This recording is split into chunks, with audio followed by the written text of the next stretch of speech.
रोज रोज भगवान के मंदिर में जाकर भी नहीं मांगना, सोच कर मांगिए क्या मांग रहे हो।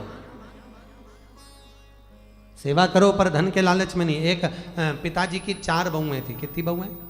4। पिताजी मर गए, ससुर मर गए, बहुएं रोने लगी। बेटे उनको बुलाया, बेटे भी आए। क्या हुआ? पिताजी मर गए। तो बेटों ने कहा तुम तो यही चाहती थी कि मेरा पिता मर जाए, तो फिर रो क्यों रही हो? तो बहुएं बोली तुम्हारा बाप मर गया, पिता मर गया, उसके लिए नहीं रो रहे हैं, तो फिर रो काहे के लिए रही हो? कि तिजोरी की चाबी ना जाने कहां धर गया, उसके लिए रो रहा। पूरा घर टटोल लिया, तिजोरी की चाबी नहीं मिली है। तो फिर तो बहुएं बोली अपने पिताजी को जगाओ और पूछो चाबी कहाँ रखी है। तो क्या पिताजी को तो मर गए, आपको चाबी बता रहा है क्या? नहीं तुम तो उठाओ, तुम्हारे पिताजी को उठाओ, चाबी पूछो। तो इनको उठाऊं कैसे? कितना घंटा हो गया मरा हुआ? तो 1 घंटा। तो 1 घंटा मरा हुआ हो गया, कोई मालूम पड़े? नहीं डॉक्टर के बुलाओ। डॉक्टर साहब के बुलाए। डॉक्टर साहब ये पिताजी को जगा दो, जितना पैसा लगे लग जाए, पर चाबी बता दे कि कहाँ धरी। उठाओ इनको। बाप बीमार था तो बहुओं ने सेवा नहीं करी, पर चाबी के लिए बाप को जगा रही है, ससुर को। उठाओ इनको।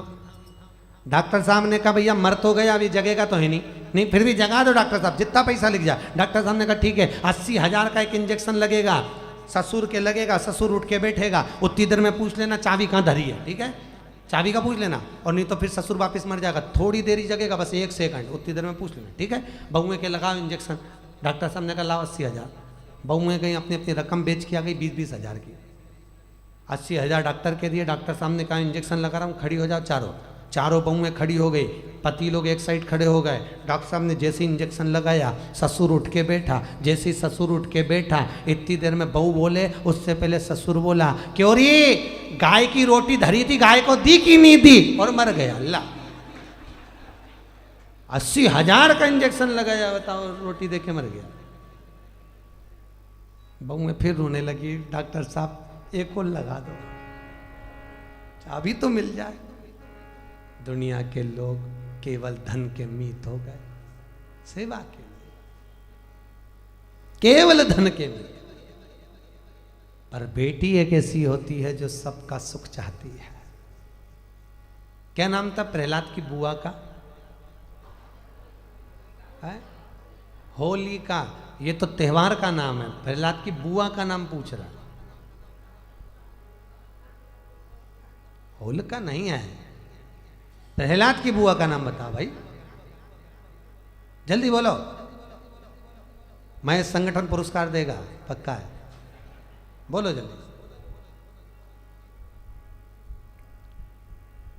जिसने भागवत सुनी होगी उसी को मालूम होगा।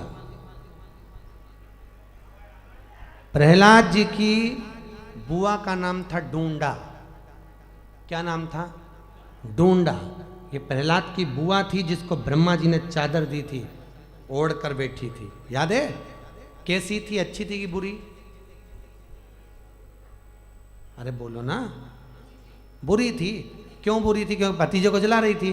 पर ईमानदारी से बोलो, अगर ब्रह्मा जी की दी हुई चादर ओढ़ कर डूंडा बैठी है तो उसको तो जलना नहीं था, फिर जली क्यों? क्योंकि ये प्रहलाद की बुआ है, और बुआ कभी बद्दुआ नहीं देती, बुआ हमेशा दुआ देती है, याद रखना। तो इसने क्या करा?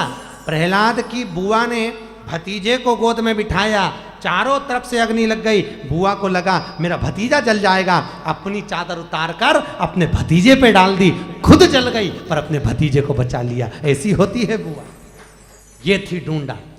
अब मरते मरते इसने अच्छा काम करा और भगवान की होली इसलिए मनाने लगे होली। परंतु तुम तो गजब, तुमने प्रहलाद की बुआ ही होली कर दी।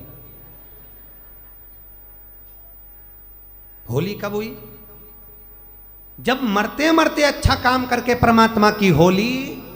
तो हमारे यहाँ त्योहार मना होली कि मरते समय भी इसने अच्छा काम कर लिया, और नारायण की होली इसलिए मनाई होली। नाम क्या था? डूंडा। डूंडा का मतलब जानते हो? मोटे मोटे लक्कड़। आज भी होली में लकड़ी नहीं जलती, मोटे डूंड जलते हैं, जिसको कहते हैं डूंडा। मोटे मोटे छोटी छोटी पतली पतली लकड़ियां नहीं जलाते, मोटे मोटे ढूंढ जलाते हैं, ढूंढा जलाया। ऐसी होती है बुआ, दुआ देने वाली। धर्म संस्कार से जुड़ी अन्य जानकारी के लिए हमारे चैनल को सब्सक्राइब करना ना भूलें।